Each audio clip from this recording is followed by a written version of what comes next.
ng bayan, maasahan anumang panahon.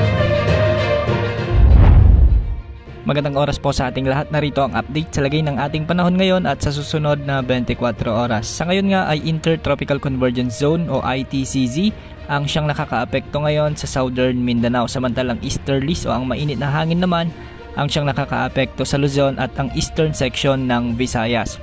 Dahil nga sa Intertropical Convergence Zone, asahan ang maulap na kalangitan na may mga kalat-kalat na pagulan at may mga kasamang pagkidlat pagkulog sa bahagi ng Zamboanga Peninsula, Sarangani Province, Sultan Kudarat, Basilan, Sulu, Tawi-Tawi at Palawan.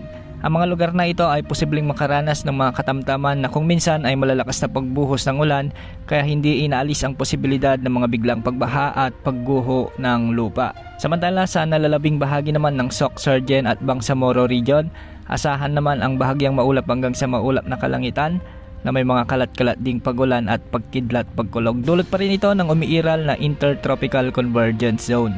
Samantala, umiihip o umiiral naman ang easterlies o ang mainit na hangin mula sa karagatang Pasipiko sa bahagi ng Metro Manila, ang nalalabing bahagi ng Luzon kasama na ang eastern section ng Visayas. Kaya makakaranas ang mga lugar na ito ng bahagyang maulap hanggang sa maulap na kalangitan na may mga kalat-kalat na pagulan at pagkidlat pagkulog.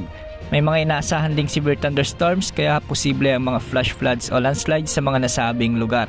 Samantala, localized thunderstorms naman ang makakaapekto sa nalalabing bahagi ng ating bansa, lalo na sa may Western Visayas, Central Visayas at Negros Island Region kasama na ang ibang bahagi ng Mimaropa at Calabarzon.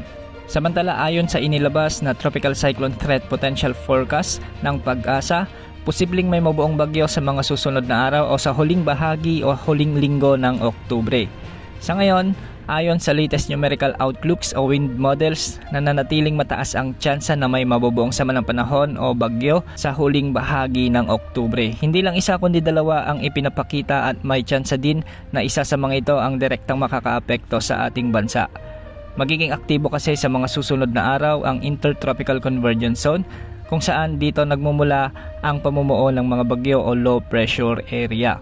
Makikita din na halos malaking bahagi ng bansa ang makakaranas ng maulang panahon sa mga susunod na linggo dahil sa nasabing potensyal na pamumuo ng sama ng panahon. Manatiling umantabay sa mga susunod na updates ukol sa ipapalabas nating outlook sa mga potensyal na sama ng panahon na ito. Sa ngayon, wala namang nakataas na gale warning sa mga karagatang sakop ng ating bansa. Yan ang update sa lagay ng ating panahon.